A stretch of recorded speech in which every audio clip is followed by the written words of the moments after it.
Hari ini kita beribadah ada rasa hambar. Hari ini kita beribadah kada khusyuk. Padahal semalam kita beribadah bagus. Semalam kita beribadah nyaman. Kenapa hari ini kada? Nah, itu hukuman dari Allah. Mungkin ada tingkah laku kita yang tidak baik terhadap Allah. Nah, itu kadang-kadang kada terasa bahwa itu hukuman.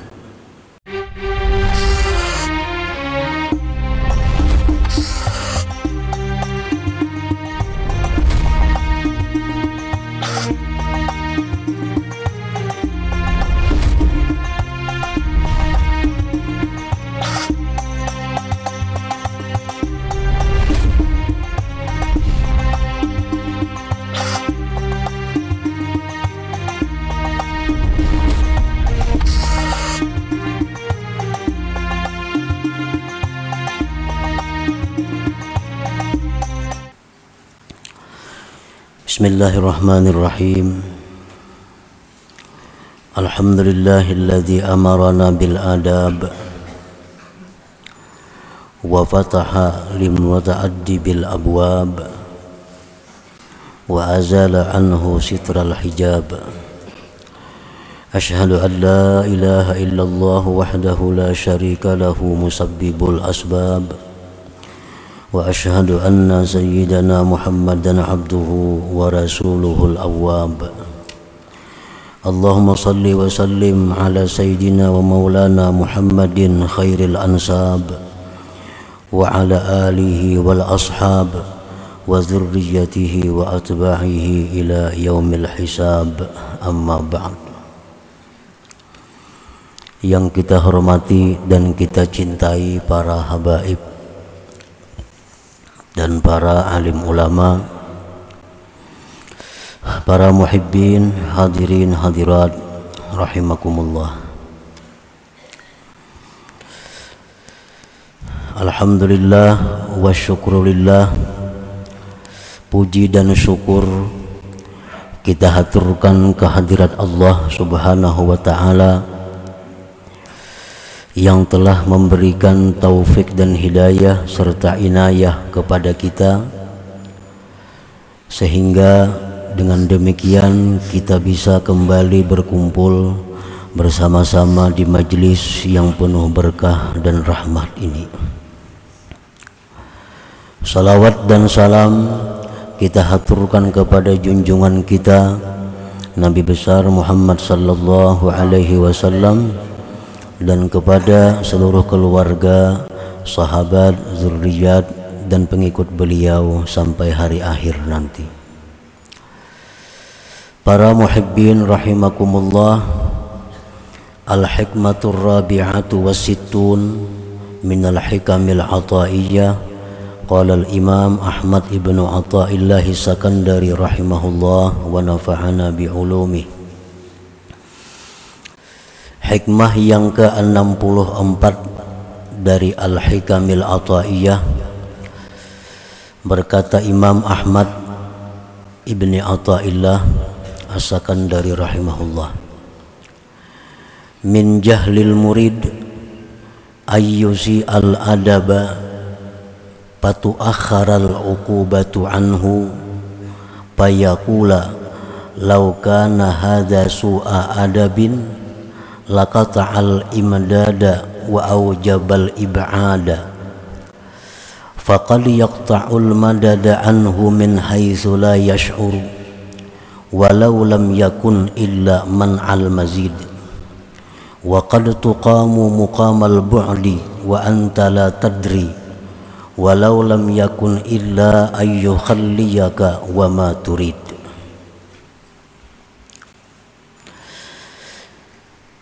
Makna daripada hikmah yang ke-64,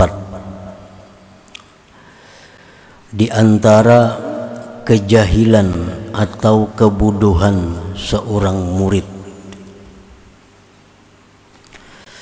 bahwa dia tidak baik adab, bahwa dia jahat adab.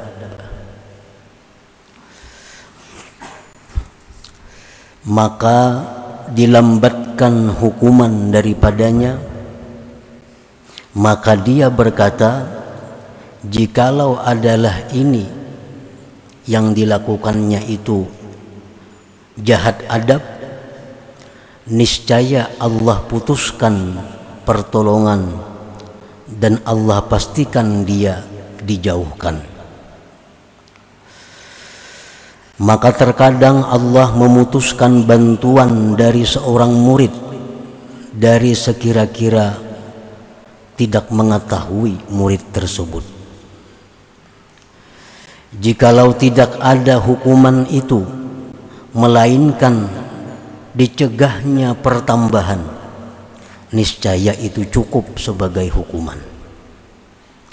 Dan terkadang ditempatkan seorang murid itu pada tempat yang jauh dan engkau tidak mengetahui. Dan jikalau tidak ada hukuman, melainkan bahwa Allah biarkan engkau dan kehendak engkau, niscaya itu cukuplah sebagai hukuman. Itulah terjemah kurang lebihnya dari hikmah yang ke-64 ini. Imam Ahmad ibnu Athaillah menjelaskan bahwa kebodohan seorang murid, bahwa dia itu tidak baik adabnya, baik terhadap Allah atau terhadap Rasulullah Sallallahu Alaihi Wasallam atau terhadap gurunya atau terhadap kawan-kawannya. Ini murid tidak baik adab dan dilambatkan hukuman atasnya, kada langsung dihukum oleh Allah. Maka dia si murid itu berkata, jikalau yang aku lakukan itu merupakan jahat adab, niscaya Allah putuskan bantuan kepadaku, niscaya Allah pastikan aku ini diusir. Nah, maka terkadang Allah itu memutuskan bantuan kepada seseorang, orang itu tidak merasa. Contohnya, tidak ada pertambahan cinta kepada Allah, tidak ada pertambahan kedekatan dengan Allah. Ini satu hukuman yang mungkin tidak disadari oleh seorang murid. Kalau kita hari ini sama dengan hari kemarin, hari semalam, itu sebenarnya hukuman. Karena hari ini lebih dekat kepada kematian daripada hari semalam. Mestinya hari ini keadaan kita, hubungan kita kepada Allah lebih baik dari kemarin itu. Nah, terkadang itu kada disadari oleh seorang murid bahwa itu adalah hukuman dari Allah terhadap tingkah lakunya yang dianggap kurang beradab. Hari ini kita beribadah ada rasa hambar. Hari ini kita beribadah kada khusyuk. Padahal semalam kita beribadah bagus. Semalam kita beribadah nyaman. Kenapa hari ini kada? Nah, itu hukuman dari Allah. Mungkin ada tingkah laku kita yang tidak baik terhadap Allah. Nah, itu kadang-kadang kada terasa bahwa itu hukuman. Nah, hukuman itu kadang-kadang berupa pembiaran dari Allah. Allah tidak menegur kita. Apa yang kita kehendaki selalu ada. Apa yang kita inginkan selalu tercapai. Nah, ini suatu hal yang dianggap hukuman. Hendak ini tercapai, hendak itu tercapai, hendak ini mudah, hendak itu ada. Nah, jangan dikira bahwa ini adalah Allah sayang. Itu hukuman dari Allah. Karena kalau orang yang disayangi Allah itu kadang-kadang dia menemui kesulitan, kadang-kadang dia menemui musibah, sehingga hatinya selalu kembali kepada Allah Subhanahu wa ta'ala. Nah, para muhibbin rahimakumullah. Jadi hukuman yang diberikan Allah kepada orang-orang yang tidak beradab kepada Allah itu tidak berarti hukuman itu berupa jasmani. Misalnya sakit, misalnya bangkrut usahanya, misalnya jabatannya gugur. Nah, kadang-kadang hukuman Allah itu berupa penghentian madad, penghentian bantuan rohani, yang akhirnya tanpa dirasakan oleh yang dihukum sehingga dia kering dan mati. Macam kita menanam pohon, tanam. Nah, selama ini kita siram pohon itu, dia hidup berkembang. Nah, begitu kita hentikan, nah, kada disiram lagi, pohon itu apakah mati bakajud? Apakah pohon itu langsung rabah? Apakah pohon itu langsung kering? Kada. Nah, pohon itu kada langsung mati, kada langsung kering. Hari ini kada kita siram, kelihatannya pindah hidup aja. Isuknya kada kita siram lagi, kada ketahuan lagi. Tapi kira sebulan 2 bulan hanya kelihatan, kering, mati pohonnya. Nah, demikianlah Allah apabila menghentikan bantuan rohani kepada seseorang karena seseorang itu jahat adab kepada Allah. Allah hentikan bantuan seperti itu. Orangnya sembahyang aja, berzikir aja, menuntut ilmu aja. Tetapi rasa halawah, rasa kelezatan ibadah itu sedikit demi sedikit semakin berkurang pada diri orang itu. Itu contohnya. Jadi seorang murid apabila jahat adab kepada Allah, kepada Rasul, kepada guru, kepada kawan, kemudian tidak terlihat ada hukuman, maka jangan mengatakan bahwa yang dilakukannya itu adalah baik. Jangan mengatakan bahwa perbuatannya selama ini baik. Para muhibbin rahimakumullah. Al-murid kullu man arada taqarruba ilallah bi islahi halihi wal istiqamati ala siratih. Tadi pengarang kitab ini mengatakan min jahlil murid, sebagian atau di antara kebodohan seorang murid.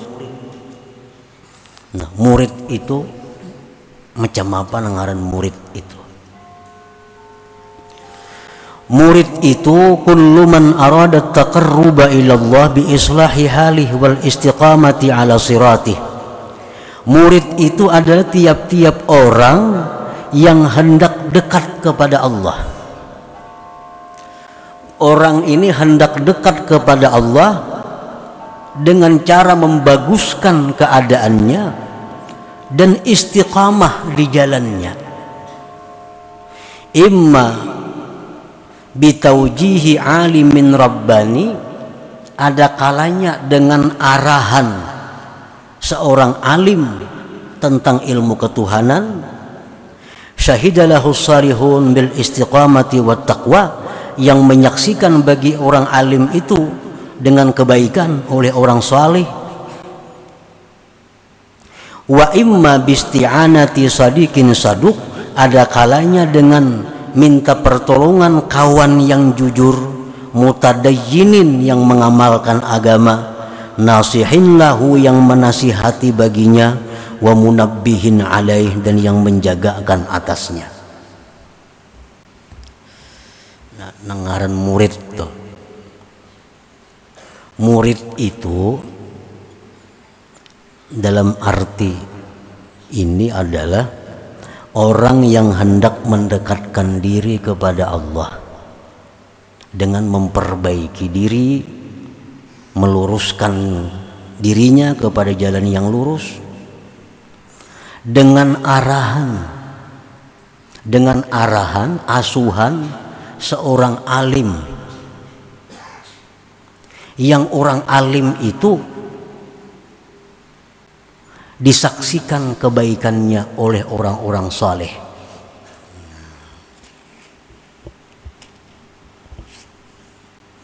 Jadi kadangkala kita mendekatkan diri kepada Allah tanpa ada yang membimbing kita.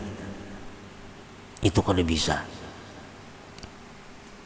Karena seorang murid itu dia membersihkan diri dengan arahan bimbingan seorang alim, yang alim ini orangnya dianggap baik oleh orang-orang saleh. Nah, orang alim ini disebut asy-syaikhul mursyid, ngarannya guru yang membimbing. Guru yang membimbing ini ada dua, ada asy-syaikhul mursyidul kamil, guru pembimbing yang sempurna. Ini yang mengetahui tentang hal ihwal zahir dan batinnya seorang murid.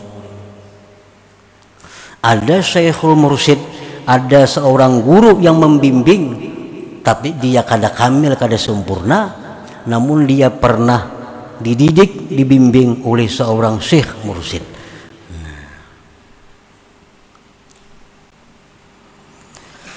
Nah, atau kalau kada beisi guru yang membimbing itu, bisa juga minta pertolongan, bantuan kepada kawan yang jujur, yang mengamalkan agamanya, yang mau menasihati dia dan mau menjagakan atasnya. Nah, bisa juga. Jadi orang murid ini artinya mesti ada beisi salah satu antara dua. Imma guru membimbing, atau ada beisi kawan. Nang kawan ini orangnya mengamalkan agama, hakun menasihatinya, mau menjaga akan dirinya.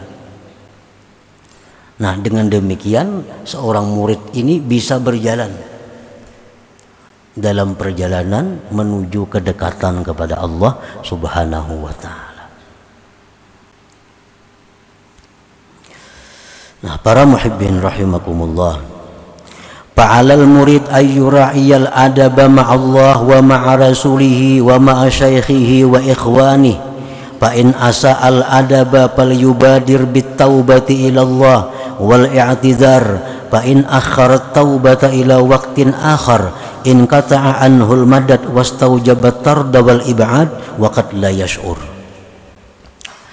Maka atas seorang murid itu hendaknya dia menjaga adab. Adab ini bukan sekedar menjunjung perintah. Orang misal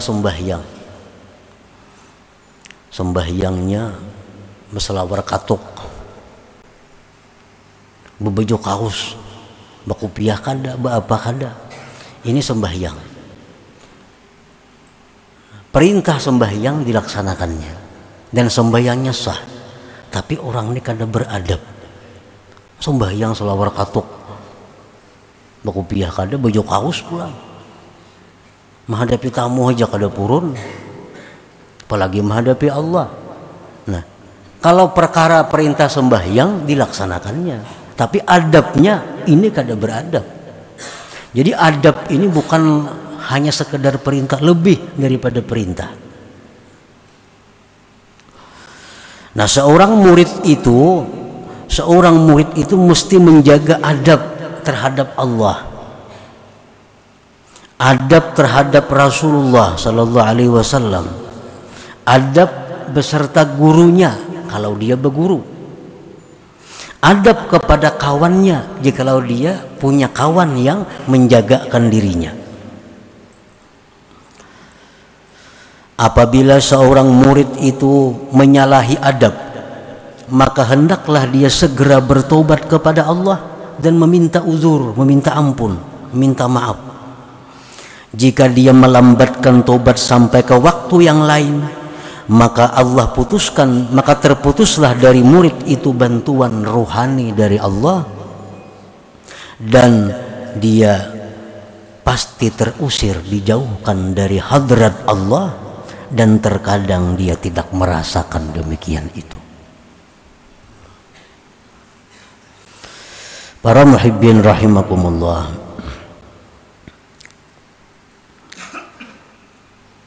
jadi golongan manusia ada yang disebut dengan awamul muslimin. Nah, awamul muslimin itu artinya orang awam, orang yang hanya sekedar melaksanakan perintah Allah, sekedar menjauhi perintah Allah, habis. Ada golongan yang disebut golongan muridin. Golongan muridin ini golongan orang-orang yang ada tekad dalam hati untuk dekat kepada Allah. Orang-orang yang ada keinginan dalam hati untuk ma'rifatullah. Orang-orang yang ada keinginan dalam hati ingin menjadi hamba yang disayangi Allah. Nah, ini muridin. Murid tadi.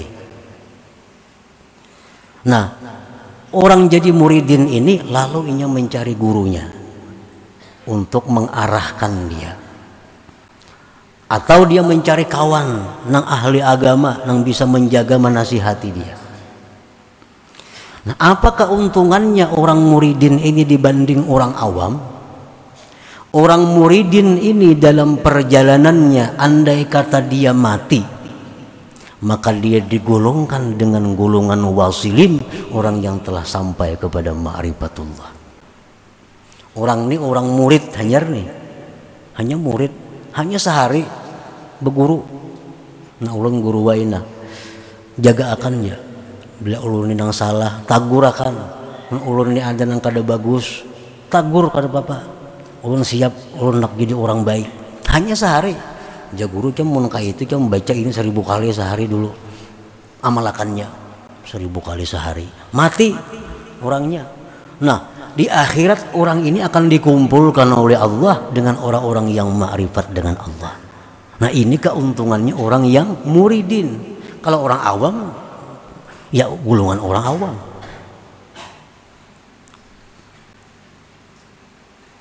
Andai katanya jadi murid, kada bisa-bisa berpuluh tahun dah, kada ada punya peningkatan, tapi tetap inya berguru, tetap inya mengamalkan apa nang jaguru sampai mati kada bisa juga. Nah, matinya pun digolongkan dengan orang-orang yang wasilin. Nah, ini kelebihan keuntungan orang yang jadi muridin ini. Orang jadi murid. Lawan kawan banyak. Nah, kawan lana, aku ini tolong aja dilihat ya kan. Mun aku ni ada nampina kaliru tingkah lakuku, tagur aja aku. Kada apa-apa, aku suka. Amun aku ada pina akhlak nampina kada bagus, nah lakasi. Macam Sayyidina Umar radhiyallahu anhu. Sayyidina Umar mendatangi sahabat Nabi yang bernama Hudzaifah. Wahai Hudzaifah, lihat ya kan pang diriku ni adakah sifat-sifat munafik? Bila ada padahal, nah ini contohnya. Nah, bila kita macam itu dengan seorang kawan kita ini orangnya ahli agama, mengamalkan agama, baik, jujur, nah kita jadi seorang murid. Jadi seorang murid.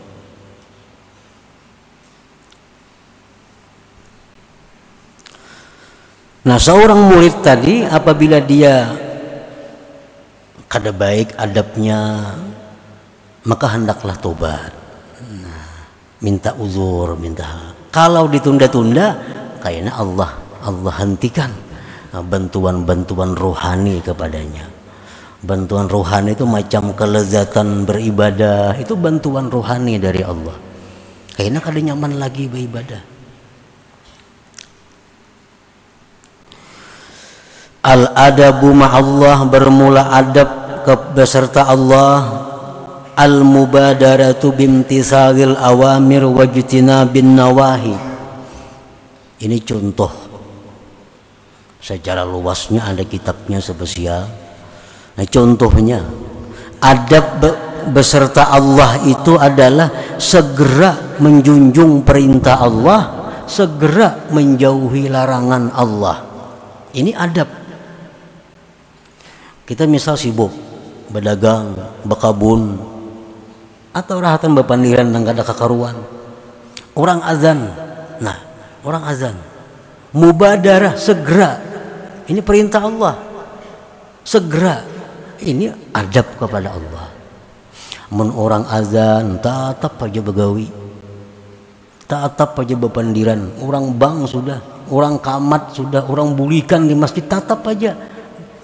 Kayaknya pukul 2 hanya sembahyang zuhur. Nah, ini melaksanakan perintah Allah tapi kada beradab kepada Allah. Kalau orang awam kada jadi masalah, pukul 3 kada sembahyang zuhur kada apa-apa, sampat saja. Cuma kalau seorang murid ini dianggap kada beradab kepada Allah. Mestinya seorang murid itu begitu azan siap. Misalnya seorang murid ini ada dalam usahanya bersangkutan dengan nang haram, atau pakaiannya ada bersangkutan dengan nang haram. Seorang murid, baik laki-laki, murid bini-bini, kada jadi masalah. Ditegur, itu pakaian ikam itu kada boleh, itu haram. Segera ganti pakaian itu. Ini adab kepada Allah. Segera menjunjung perintah Allah, segera menjauhi yang dilarang oleh Allah. Itu adab ngarannya. Nah, contohnya lagi adab beserta Allah itu wa adamil i'tirad 'ala Allah wa 'ala khaliqatih. Contohnya lagi tidak mengeritik. Nah, tidak mengeritik artinya kadang membahas atas Allah dan atas makhluknya. Ini adab seorang murid kepada Allah. Kenapa Tuhan kah itu umpamanya? Nah, kenapakah Allah kadang mengabulkan lagi doa ini, lawas benar sudah berdoa. Nah, ini i'tirad Allah. Bagi seorang murid itu satu kesalahan yang mesti tobat kepada Allah.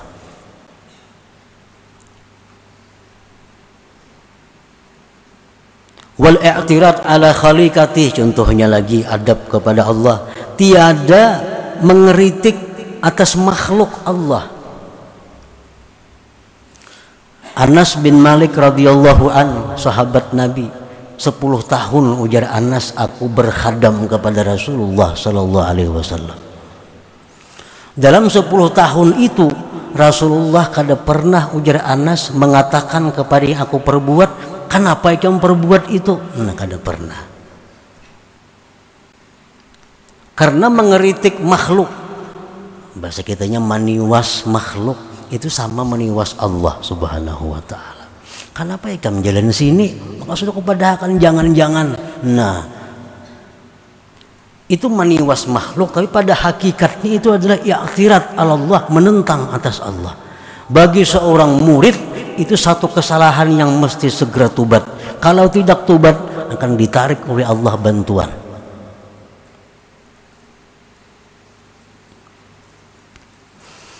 Imam Junaid al-Baghdadi rahimahullah wa nafa'ana bi ulumih, beliau berkata, satu hari ujar Sidin, aku ada melihat seorang pemuda. Pemuda ini minta-minta. Nah, minta-minta di pasar. Dalam hatiku bergeritik, oman itu anumnya minta-minta jaka becari baik benar itu. Dalam hati nih, itu anum kuat sihat minta-minta jaka becari pang menurih kenapakah? Malamnya ujar Sidin aku beribadah samalaman. Kada ada merasa nyaman, kada ada merasa lezat. Aku ingatakan apa kesalahanku. Sekalinya siang tadi aku ada i'tirad kepada makhluk Allah. Dalam hatiku ada mengeritik, meniwas kepada makhluk Allah. Jakanya berusaha itu bagus banget, kada minta-minta. Nah, jakanya itu